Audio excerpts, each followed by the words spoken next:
ਕਰਿਆ ਕਰੋ। ਇਹਦੇ ਕਾਗਜ਼ ਦੇ ਪੱਤਰ ਚੇਸੀ 100 ਸਾਲ ਦੀ ਮੇਰੀ ਗਰੰਟੀ ਚਾਚੂ ਜੀ, ਠੀਕ ਹੈ। ਬੰਦਾ ਭਾਵੇਂ ਲਾਹੌਰ ਦਾ ਹੋਵੇ ਤੇ ਭਾਵੇਂ ਪਿਸ਼ੌਰ ਦਾ, ਤੁਸੀਂ ਇਸ ਗੱਲ ਨੂੰ ਭੁੱਲ ਜਾਓ। ਡੋਗਰ ਮੋਟਰ ਮੰਡੀ ਭਾਵਲ ਨਹੀਂ ਤੋਂ ਗੱਡੀ ਗਈ ਦੀ, ਕਾਗਜ਼ਾਂ ਪੱਤਰਾਂ ਦੀ ਹਰ ਸ਼ਾ ਮੇਰੀ ਜ਼ਿੰਮੇਵਾਰੀ ਹੋਵੇ ਦੀ। 13.5 ਲੱਖ ਰੁਪਇਆ ਲੱਗਿਆ ਜੀ। ਆ ਲਓ ਜੀ ਆਟੋ ਗੇਅਰ ਵਾਲੀ ਟਰੱਕ ਬੜੀ ਤਕੜੀ ਗੱਡੀ ਹੈ। ਦੇ ਯਾਰ 13.5 ਲੱਖ ਦੀ ਦੇ ਗੱਡੀ ਯਾਰ। 20 ਹੋ ਜਾਣ 13.5 ਲੱਖ ਰੁਪਇਆ ਲੱਗੇਗੀ। ਇਹ ਗੇਅਰ ਮੈਨੂਅਲ ਹੈ, ਆਟੋ ਗੇਅਰ ਫੇਰ ਵੀ ਦੇਣੀ ਚਾਹੀਦੀ ਇਹਨਾਂ ਗੱਡੀ। ਮਾਡਲ ਕਿਹੜਾ ਹੈ? 2001 ਮਾਡਲ ਹੈ। ਗੱਡੀ ਦਾ ਕੈਲਪਰ ਚੰਗਾ ਹੈ। ਉਹ ਖਲੋ ਛੱਤ ਪਹਿਲਾਂ ਜੈਨੂਅਨ ਹੈ। ਕਿਹਦੇ ਗਿਆ ਲਿਖਾਰੀ?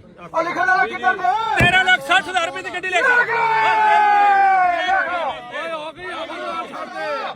ਕੋਲ ਆ ਯਾਰ ਹੋ ਗਈ।